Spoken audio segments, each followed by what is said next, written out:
जय हिंद। यूएस का national intelligence council ने एक रिपोर्ट दिया। यह रिपोर्ट 4 से 5 साल बाद पब्लिश होता है। इस रिपोर्ट का नाम है ग्लोबल ट्रेंड्स रिपोर्ट। इस रिपोर्ट में कई सारी बातें कही गई हैं, चाइना को लेकर, इंडिया पाकिस्तान की रिलेशन को लेकर, रिफ्यूजीज को लेकर, लेकिन इसमें कुछ बातें हैं जो बड़ी सीरियस कही गई है। देखिए, इस रिपोर्ट में कई सारी चीज़ें होती हैं और ये बहुत सटीक रिपोर्ट दिया जाता है इसके द्वारा। इसमें कहा गया है कि आने वाले 4 से 5 साल बाद रिफ्यूजीज की समस्या एक बहुत बड़ी समस्या होकर जाएगी। अब देखिए, सीरिया से कई सारे रिफ्यूजी यानी शरणार्थी आए हुए हैं। अभी म्यांमार में रोहिंग्या का समस्या अभी कम ही नहीं हुआ था, ताकि अभी वहाँ पे तख्ता पलट हो गया, तो वहाँ से भी बहुत सारे शरणार्थी अभी जा ही रहे हैं म्यांमार छोड़ के। तो इसमें इस चीज़ की चर्चा है जो रियलिस्टिक भी लगती है। बहुत सारे यूएन जो है, यूएनएचआरसी यानी जो यूएन की जो ह्यूमन राइट काउंसिल है, उसने काफ़ी ज़्यादा यहाँ पे रिफ्यूजीज कैंप वगैरह बना रखे हैं।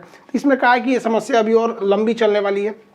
साथ ही इसमें यह भी कहा गया कि ऐसे छोटे मोटे झड़प इंडिया और चाइना के बीच में देखे जाएंगे, गलवान वाला एरिया या अरुणाचल प्रदेश या सिक्किम में, ये दोनों देखे जाएंगे। लेकिन ये झड़प हमें थोड़ा सी स्टैंड ऑफ के तहत रुक जाएगी, जैसे गलवान घाटी में हुआ, थुरा के चल गए सब चाइना वाले, ये फादर ऑफ कोरोना, वैसे ही ये भी हो जाएगा। लेकिन इस रिपोर्ट में पाकिस्तान से थोड़ी सी मतलब जो रिपोर्ट में सामने बताया गया है कि पाकिस्तान आतंकवाद को ढील दे देगा और 2024 से 25 के बीच में पाकिस्तान से बहुत बड़ा टेरर अटैक होगा इंडिया की ओर से, जिसका जवाब इंडिया बहुत ही करारा जवाब देगा, जिससे कि ये बहुत बड़ा युद्ध का रूप ले लेगा। जैसे कारगिल से भी बड़ा युद्ध का रूप लेगा। कारगिल भी तो एक तरह से समझिए कि तो पाकिस्तान की आर्मी खुल के सामने नहीं लड़ी थी, हालांकि पाकिस्तानी आर्मी के थे सब वहाँ पे, लेकिन खुल के नहीं आई थी। तो इस रिपोर्ट में कहा गया है कि जैसे अमेरिका को देखिए, अमेरिका तालिबानी आतंकवादियों के साथ कंप्रोमाइज़ कर रहा है। तो जैसे यहाँ अफगानिस्तान में तालिबानी आतंकवादियों का दबदबा आएगा, तो पाकिस्तान इन आतंकवादियों के थ्रू इंडिया में कन्फर्म अटैक कराएगा। और इंडिया में अटैक कराने का मतलब इंडिया जवाब देगा, जिस तरह पुलवामा में हुआ था, उरी अटैक हुआ था, सर्जिकल स्ट्राइक, एयर स्ट्राइक, इस तरह से बहुत बड़ा। इस रिपोर्ट के अनुसार अब स्ट्राइक ना होकर बल्कि एक पूरी तरह से फुल फ्लेजेड एक बड़े पैमाने पर वार होगा इंडिया पाकिस्तान के बीच में, जिसका सबसे बड़ा कारण बढ़ेगा आतंकवाद। और कहीं ना कहीं ये देखने को मिलता ही है, इनके यहाँ आतंकवाद बहुत भयानक लेवल पे है। इन लोग को लगता है कि पूरी दुनिया में फतह करेंगे लुंगी पहन के यहाँ पर, और इसका नतीजा उनको बहुत बुरा भुगतना पड़ेगा। देखिए, अमेरिका में जब भी देखा गया कि डेमोक्रेटिक पार्टी की सरकार आती है तो वो युद्ध ज़्यादा करते हैं, चाहे ये जो बाइडेन हो गए, ओबामा हो गए, बुश हो गए। हमारे जो डोनाल्ड ट्रंप थे, ये ट्रंप साहब चले गए, अपना कार्यकाल पूरा करके कोई युद्ध नहीं किया। हालांकि इन्होंने मेन फोकस चाइना और ईरान को किया था, लेकिन डेमोक्रेटिक वाले हमेशा लड़ाई करते रहते हैं। ओबामा साहब के समय देखिए कई लड़ाई लड़ी गई थी। उस समय सीरिया का भयानक इशू हो गया था, लीबिया वाली लड़ाई हो गई थी, फिर भी ओबामा को क्या मिल गया? शांति का नोबेल पुरस्कार मिल गया। और हमारे अपने देश के प्रधानमंत्री नरेंद्र मोदी पूरे भारत में वैक्सीनेशन नहीं हुआ, ये देखने के बावजूद पूरे दुनिया को मदद कर रहे हैं,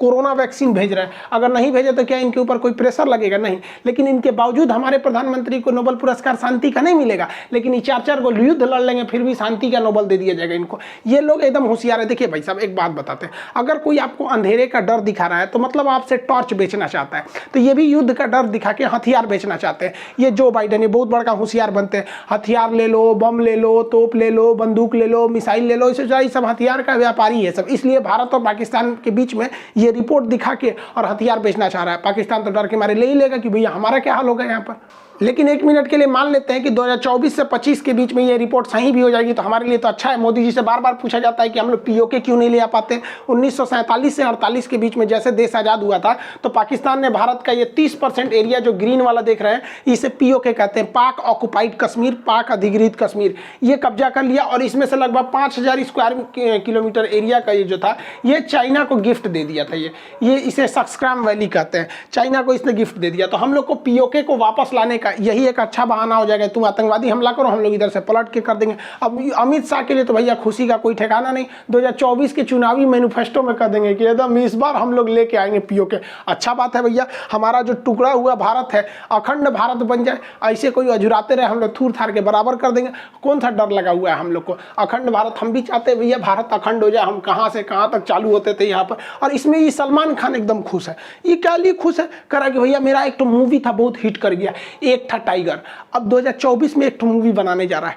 इसको क्या लगता है भाई साहब, सलमान भाई, बजरंगी भैया, इनका क्या सोचना है कि भैया 24-25 में जब पाकिस्तानी हमला करेगा तो भारत के हमले में पाकिस्तान तबाह हो जाएगा, तो एक मूवी बनाना चाहते हैं। एक था टाइगर नहीं, एक था पाकिस्तान, बना बहुत अच्छा, हम भी देखेंगे, चलेगा, बहुत अच्छा मूवी। आप मत रोइए, देखिए आप ही लोग की गलती है, हम लोग जबरदस्ती मारने आते हैं। हम लोग गए थे पुलवामा में हमला करने के लिए, आप ही का मंत्री कह रहा है कि हम लोग पुलवामा में मारे हमला।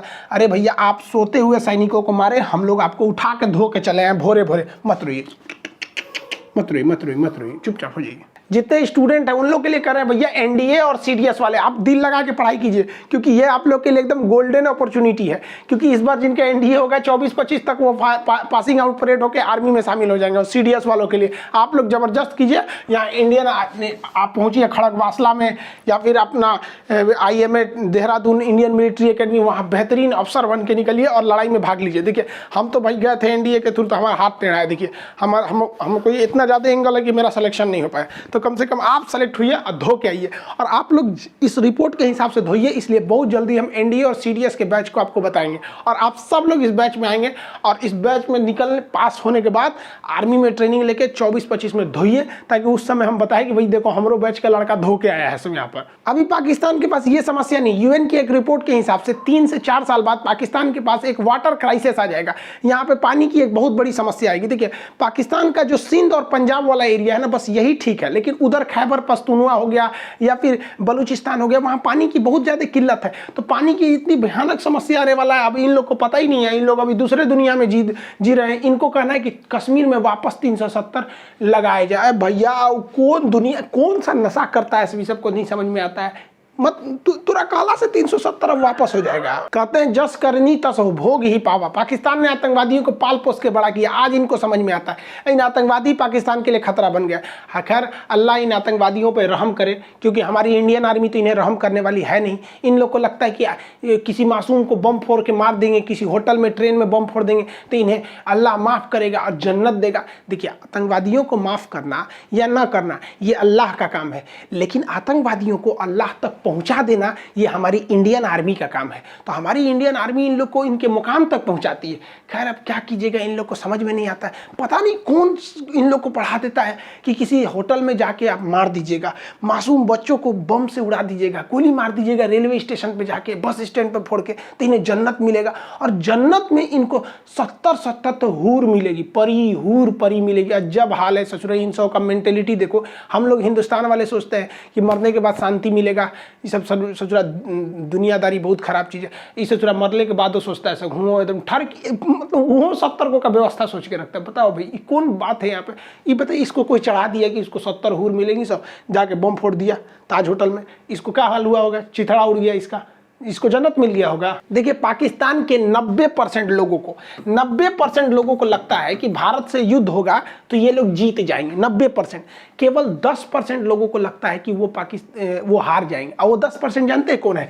पाकिस्तान की फौज है। बस इनके फौज को ही लगता है कि ये लड़ाई में हार जाएंगे, बाकी इनकी जनता तो दूसरी दुनिया में जीत रही है। इन्हें लगता है गजवाए हिंद, हिंदुस्तान कोई बर्थडे का केक है, आएंगे काट के चल जाएंगे, गजवाए हिंद। अरे इतना थूरेंगे लोग ना तोरा पाकिस्तान को कि हम लोग पूरा पाकिस्तान को भगवाए हिंद करके रख देंगे, गजवाए हिंद करने चले। अरे यार तुमको कौन समझाए कि इतना सपना दिन में मत देखा करो।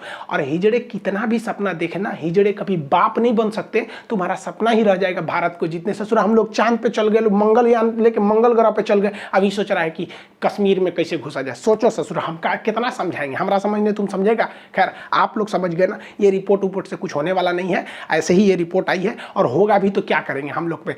चाकू गिरे तरबूजा पे, चाहे तरबूजा गिरे चाकू पे, कटना तो तरबूजा को है। यही लोग कटेंगे लोग यहाँ पर, और क्या करिएगा हम लोग को। आई होप आप इस रिपोर्ट को समझे होंगे। मिलेंगे नेक्स्ट क्लास में। जय हिंद।